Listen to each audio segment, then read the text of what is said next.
Assalamualaikum warahmatullahi wabarakatuh. Untuk pagi ini kita akan membahas tentang materi menentukan sistem pertidaksamaan linear dua variabel dari daerah penyelesaiannya. Ini kebalikan dari materi sebelumnya. Kalau sebelumnya kita diminta untuk menentukan daerah penyelesaiannya. Nah, kalau sekarang daerah penyelesaiannya diketahui, lalu kita disuruh menentukan sistem pertidaksamaannya. Nah, untuk menentukan sistem pertidaksamaan itu biasanya diketahui beberapa garis ya. Nah, kalau garis itu kan minimal melalui dua titik ya. Di sini ada titik X1, Y1 dan titik X2, Y2.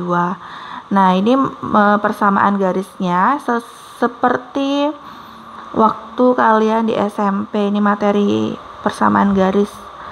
Nah, tapi ada persamaan garis yang lain jika dia memotong sumbu X dan sumbu Y. Nah, kalau memotong sumbu X dan sumbu Y, kita tinggal menentukan seperti contoh ya. Memotong sumbu Y di 0,3, memotong sumbu X di 1,0, ya kan?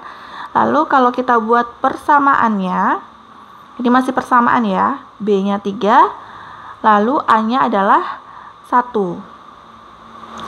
Lalu kita masukkan ke persamaannya yang BX tambah AY sama dengan A kali B. Berarti nanti nih 3X ya tambah 1Y atau tambah Y sama dengan 3. Lalu untuk yang sebelahnya, memotong sumbu Y di 0,7,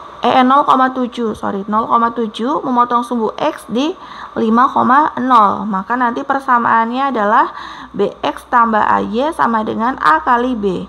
B-nya 7, A-nya 5. Jadi nanti diperoleh 7X tambah 5Y sama dengan 7 kali 5, 35. Nah, yang kita bahas bukan persamaan ya, tapi kita akan membahas pertidaksamaan.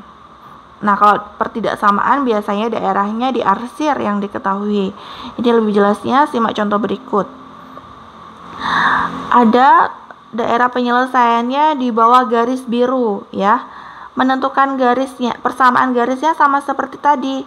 3X ya kan? Karena 3-nya di sumbu Y, tambah 7Y sama dengan 21. 21 dari mana? Dari 3 kali 7. Maka pertidaksamaannya dia kan di bawahnya garis ya. Maka tandanya apa kalau di bawah garis? Kurang dari atau sama dengan. Jadi nanti 3X tambah 7Y kurang dari sama dengan 21. Nah, ya karena yang diarsir di bawah garis, garisnya juga tidak putus-putus, maka tandanya kurang dari atau sama dengan. Nah, karena di kuadran 1 saja yang diarsir, maka X-nya lebih dari 0, Y-nya juga lebih dari sama dengan 0. Perhatikan ya, ini syaratnya. Kalau tidak ditulis berarti salah. Untuk contoh kedua ada dua garis, kita fokus ke garis yang warna orange dulu. Motong sumbu Y di 3, motong sumbu X di 4,0 ya. Berarti nanti persamaannya adalah 3X ditambah 4Y sama dengan 3 kali 4. Karena yang diarsir bawah garis, maka tandanya kurang dari atau sama dengan. Berarti 3X ditambah 4Y kurang dari atau sama dengan 12. Kita beralih ke garis yang warna hijau. Itu ada 5 dan 1. Berarti 5X tambah 1Y atau 5X tambah Y sama dengan 5. Nah, lalu persamaannya adalah 5X tambah Y kurang dari sama dengan 5. Hati-hati karena di kuadran 1 berarti X-nya positif, Y-nya positif. Ya, tanda sama dengannya berubah ya, karena dia adalah sistem pertidaksamaan. Jadi di arsirnya di bawah tandanya kurang dari sama dengan. Nah, sekarang kita lanjutkan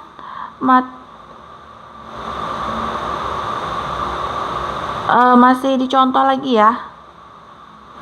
Contoh soal lagi ya. Nah,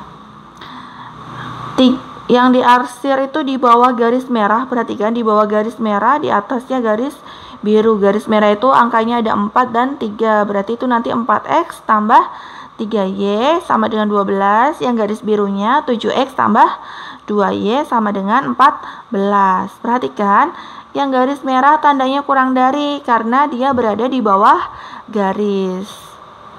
Ya, lalu yang garis biru karena dia di atas garis, maka tandanya lebih dari atau sama dengan. Nah, jangan lupa X-nya positif, Y-nya positif. Itu sistem pertidaksamaan dari daerah yang diarsir pada soal nomor 3. Untuk soal nomor 4, kita fokus ke garis putus-putus dulu ya, yang warna orange. Perhatikan, itu ada 4 dan 3 ya, garisnya putus-putus.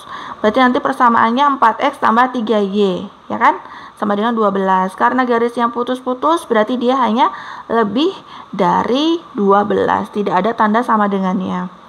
Untuk garis hijau, motong sumbu Y di 0,7, motong sumbu X di 2,0. Berarti persamaannya 7X tambah 2Y sama dengan 14. Dia lebih kurang dari sama dengan ya, karena yang dihasil di bawah garis. Nah, seperti itu contoh dari menentukan sistem pertidaksamaan linear dua variabel dari daerah penyelesaiannya.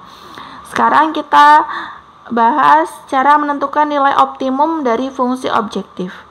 Nilai optimum itu berupa nilai maksimum atau nilai minimum. Jadi dari fungsi yang tadi itu ya bisa kita tentukan nilai maksimum dan minimumnya. Nah, langkah-langkahnya adalah kalian menentukan daerah penyelesaiannya dari sistem pertidaksamaan.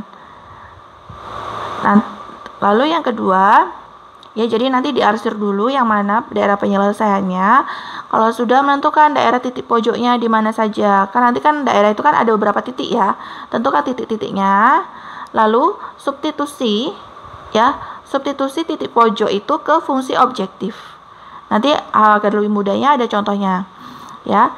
Kita substitusikan, lalu baru kita bisa menentukan mana yang minimum, mana yang maksimum. Karena nilai optimum itu terdiri dari nilai minimum dan maksimum. Oke, contohnya, perhatikan, ini sudah diketahui daerahnya ya. Nah, perhatikan, fungsi objektif ini adalah fungsi fxy ya.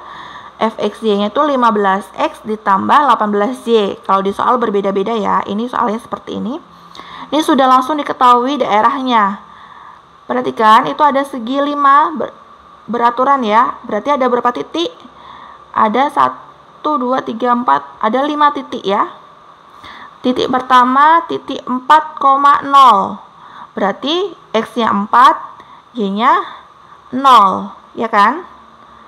Lalu kita substitusi 4 dan 0 ke fungsi objektifnya. Fungsi objektifnya adalah 15x ditambah 18y. Berarti nanti 15 kali 4 ditambah 18 kali 0. Hasilnya adalah 60. Lalu kita beralih ke titik kedua, 8,0. Ya kan? Nanti x-nya 8, y-nya 0. Masukkan ke fungsi objektifnya 15x tambah 18y. Berarti nanti 15 kali 8 ditambah 18 kali 0. Hasilnya 120. Kita beralih ke titik ketiga, 9,5 ya. Titik 9,5 berarti x-nya 9, y-nya adalah 5. Ya kan? Kita masukkan lagi atau kita substitusikan ke fungsi objektif fxy. Diperoleh 15 kali 9 ditambah 18 kali 5.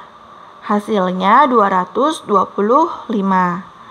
Sudah, kita beralih ke titik berikutnya. Karena ada 5 titik, berarti ya sampai 5 titik yang kita cari.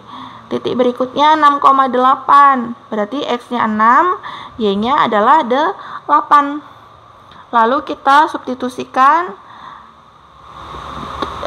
jadi 15 kali 6 ditambah 18 kali 8. Ya kan? Hasilnya adalah 234.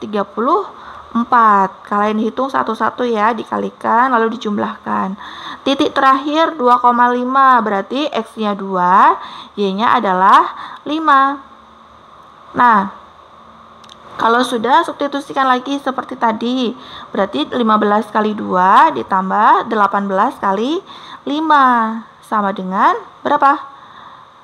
30 ditambah 90. Berarti 120. Oke? Dari sini kita bisa menentukan yang mana minimum, yang mana maksimum. Minimumnya jelas 60 ya. Nah, maksimumnya adalah 234. Mohon maaf, di sini saya salah tulis ya. Saya salah copy, harusnya ini nilai maksimum ya. Salah di sini ya, ini harusnya nilai maksimum. Jadi, nilai minimumnya adalah 60 dan nilai maksimumnya 234. Oke, untuk contoh ketiga, ini tidak ditentukan daerahnya ya. Ini diketahui sistem pertidaksamaannya. Perhatikan. Ini agak cepat di sini, saya lupa mengeditnya. Garis biru. Ya, yang garis biru itu daerah penyelesaiannya karena kurang dari berarti di bawah ya, 2 dan 3. Yang garis merah kurang dari juga berarti di bawah ya, 2 dan 1. Berarti yang diakhiri yang daerah nomor 2. Titik pojoknya ada 3. Ada 4, sorry. 0,0 ya kan? Titik A, titik B, dan titik C. Titik B ini belum diketahui, maka dicari titik B-nya. Pakai cara eliminasi dari kedua garis. Ini ada penyelesaiannya ya. Silakan nanti di screenshot, simak baik-baik. Kalau titik B-nya sudah ketemu 4,6, berarti langsung substitusi ke titik pojok. Oke, terima kasih. Mohon maaf slide terakhir terlalu singkat ya. Nanti bisa di screenshot, kalau belum jelas silakan bertanya ke WA. Assalamualaikum warahmatullahi wabarakatuh.